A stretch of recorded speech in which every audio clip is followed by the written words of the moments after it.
Infelizmente, um dos eventos mais aguardados do ano já acabou. Esse evento que atrai pessoas de diversas nacionalidades que têm o mesmo objetivo: ver a sua seleção ser campeã do mundo, ou ver ela tentar. PlayStation, só no PlayStation, só no PlayStation, só no PlayStation, só no PlayStation, só no PlayStation. Talvez eu esteja meio atrasado pra falar sobre o assunto, mas eu queria esperar a Copa do Mundo acabar pra comentar com mais autoridade. E agora que o bem venceu, a gente pode comentar sobre, né? Então no vídeo de hoje a gente vai ver um pouco aí da história da Copa do Mundo, algumas curiosidades e uma análise aí do Brasil nas últimas Copas. Mas antes de começar o vídeo, não se esqueça de se inscrever no canal, deixar o seu like pra ajudar no engajamento, ativar o sininho pra não perder as próximas notificações. Eu sou o Cadu Antibes e esse é mais um vídeo nesse hospício que eu chamo de...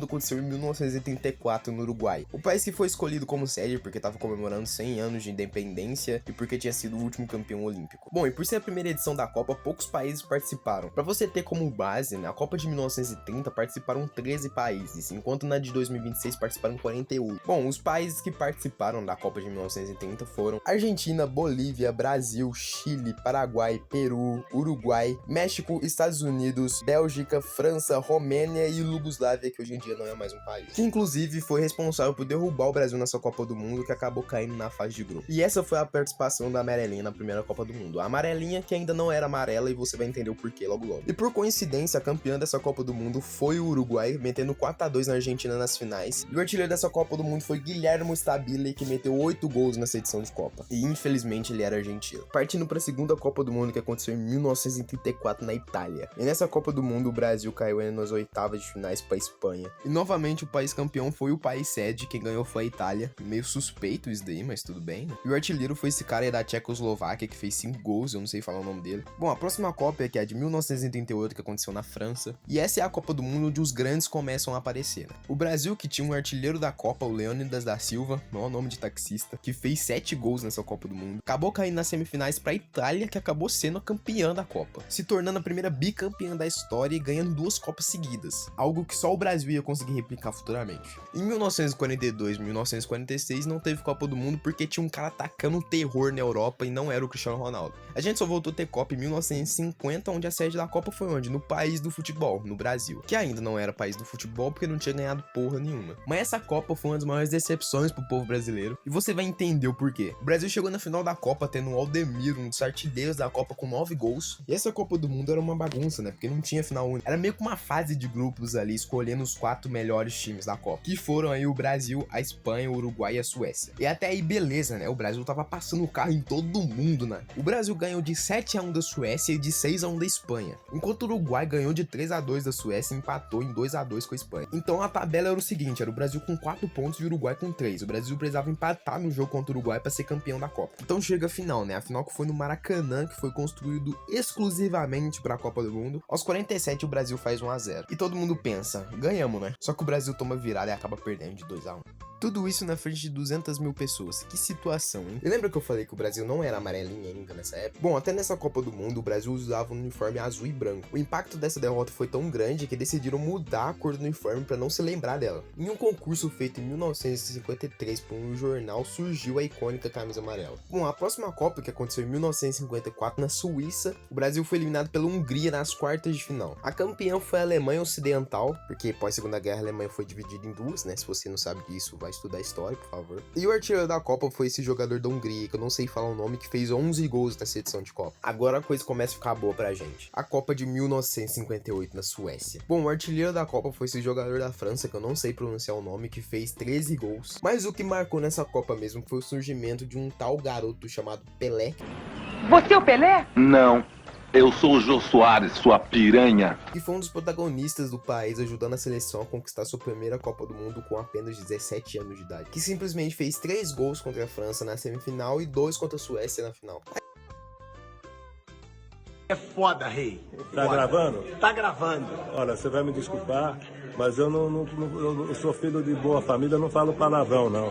O que você... Eu sou o quê que você falou que eu sou? Foda, você é o rei, tem que respeitar. Não, então eu não quero ser. Aí a gente vai pra Copa de 1962, que foi no Chile, e adivinha quem foi o campeão? O Brasil levanta sua segunda taça de Copa do Mundo seguida, se tornando aí a terceira bicampeã do mundo até o momento, e a segunda a ganhar 2 Copas seguidas. O protagonista do Brasil nessa Copa foi o Garrincha, já que o Pelé se machucou logo no segundo jogo do Mundial. Essa Copa não contou só com um artilheiro, mas com vários, ambos contando 4 gols. Depois disso, tivemos a Copa de 1966 na Inglaterra, que a campeã foi a Inglaterra, inclusive com a polêmica do gol da Alemanha na final, e o artilheiro foi o Eusébio, fazendo 9 gols nessa edição. E você deve estar se perguntando o que aconteceu com o Brasil. O Brasil caiu na faixa de grupos nessa edição de Copa, e a campanha foi tão ruim que o Pelé cogitou se aposentar da seleção. Mas quando a gente vai para a Copa de 1970, no México, as coisas mudam de figura. O Brasil de 70 chega aí com uma seleção que é considerada a melhor seleção da história, e ela foi campeã dessa Copa do Mundo em cima da Itália, se tornando aí a primeira seleção a ter 3 Copas do Mundo, e também eternizando o Pelé a ser o primeiro jogador e o único até hoje a ter 3 Copas do Mundo. E o artilheiro dessa Copa foi o Miller da Alemanha Ocidental com 10 gols. Bom, e na Copa de 1974, na Alemanha Ocidental, onde a campeã foi a Alemanha Ocidental, aí a gente tem um Brasil que cai em 4º lugar pra Holanda, e a gente também tem a estreia da atual taça da Copa do Mundo. E pelo que eu pesquisei, a FIFA dizia que quem ganhasse a Copa 3 vezes ia ter essa taça da Copa do Mundo pra sempre. Como se a primeira seleção a ter 3 Copas do Mundo ia aposentar essa taça, então como o Brasil ganhou, ela é a única seleção da história a ter 3 taças nesse modelo. E o artilheiro foi esse cara aí com uns 7 gols. Indo pra Copa de 1978, que foi na Argentina, e a campeã foi a Argentina, conquistando seu primeiro título. O artilheiro foi Mário Kempes com 6 gols, e o Brasil caiu pra Argentina, ficando em 3º lugar nessa Copa. Agora na Copa da Espanha, em 82, a campeã foi a Itália. O artilheiro foi Paulo Rossi, que fez 6 gols nessa edição de Copa, e essa foi a primeira Copa do Mundo a contar com 24 seleções. Indo pra Copa de 86 agora, que foi no México, onde a campeã foi a Argentina, com aquele famoso gol de mão do Maradona, onde o que me deixa mais impressionado foi a FIFA nunca ter anulado esse jogo, sendo favorecida pela arbitragem desde sempre, né? O artilheiro foi esse jogador da Inglaterra, que eu não sei falar o nome. Agora indo pra Copa de 90, que foi na Itália, pela sua segunda vez. O artilheiro foi Salvatore da Itália, com 6 gols. Campeã foi a Alemanha Ocidental, e essa foi uma das Copas com menor saldo de gols da história. E pra não ficar muito longo o vídeo, eu vou dar uma rushada nas Copas, até as que eu realmente assisti, que é a de 2018 ali mais ou menos. Então eu só vou falar os campeões e os artilheiros. Em 94 a gente teve o famoso Tetra, né? O Brasil conquistando a sua 4ª estrela. A primeira final disputada por pênaltis na história. E teve 2 artilheiros, né? Um cara da Bulgária e o outro da Rússia, com 6 gols. Indo pra 98, a gente teve a França ganhando, com o Brasil sendo engolido na final e o Ronaldo quase morrendo na concentração antes, né? O artilheiro foi um jogador da Croácia e essa Copa teve 32 seleções. Em 2002, a gente tem um penta, com o Brasil sendo a primeira seleção e a única até agora a ter 5 Copas do Mundo, e com o artilheiro sendo o Ronaldo, que fez 8 gols. A Copa que tinha um quadrado mágico da seleção brasileira, né? Que era muito apelão no Bomba Pet, porque na vida real foi engolido pelo Zidane, que nessa Copa do Mundo, além de fazer um gol de pênalti dando uma cavadinha, é expulso por ter dado uma cabeçada no jogador da Itália na final. A campeã foi a Itália, e o artilheiro é o Klose da Alemanha, com 5 gols. A Copa de 2010, que foi a Copa da Jabulani, que a campeã foi a Espanha, e teve um monte de artilheiro aí. Indo pra finada Copa de 2014, né? Que foi a primeira Copa do Mundo que eu vi um jogo na minha vida. Eu lembro claramente de ver o Neymar contra o México e ficar encantado com aquele magrelo jogando bola. Mas mais tarde alejaram ele, né? E logo depois o Brasil perdeu de 7-1 pra Alemanha na semifinal.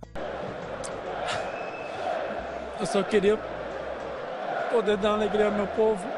A Alemanha que foi campeã da Copa, né? O artilheiro foi o James Rodrigues, né? A Copa de 2018, né? Que depois de 2014 eu acho que nada que viesse conseguiria machucar, mas a Bélgica machucou. Embora a gente saiba que a melhor Copa do Neymar foi a primeira, né? Agora que ele terminou a carreira dele nas Copas do Mundo. A expectativa nele era gigantesca, porque ele tava voando na Europa pouco tempo antes, mas ele se machuca alguns meses antes da Copa. Algo que se torna recorrente de acontecer a partir de 2018. Não acho que essa seja uma Copa ruim do Neymar. Inclusive no jogo da Bélgica ele joga bem, tem uma bola que ele chuta que o Courtois tem que buscar lá na puta que pariu. Só que os erros do Brasil e da arbitragem também, né? Porque teve um pênalti claro no Gabriel Jesus que não foi marcado. O Gabriel Jesus, que é um dos exemplos da teimosia do Tite também. O Gabriel Jesus foi o primeiro camisa 9 do Brasil a não marcar um gol na Copa. O Fred, em 2014, foi pra Copa e fez gol e ele não. Não sei se ele era uma peça muito importante taticamente, eu sei que o Firmino entrou no lugar dele e fez gol. Mas é isso, né? A Bélgica mogou os beta de 2018. Mas aí a França foi e ganhou essa bosta com o Mbappé comendo a bola. E o artilheiro de 2018 foi o Harry Kane. Porra, indo pra 2022, essa daqui ainda me dói. Aquele gol do Neymar foi o gol que eu mais comemorei na minha vida. E eu não tenho dúvidas que a seleção de 2022 foi a melhor da geração até o momento. E eu vejo muita gente falando sobre o Neymar em 2022, que ele não tava jogando tão bem. Só que o Neymar tava comendo a bola na França antes da Copa. Só que novamente os problemas físicos, né? O Neymar chega mais uma vez remendado pra Copa do Mundo. Tá, beleza, a gente perde lá pra Croácia, a França perde pra Argentina na final. A final que na minha humilde opinião é a melhor final de todos os tempos. O Mbappé ganha o prêmio de artilheiro. E agora a gente vai pra Copa de 2026. Eu vou comentar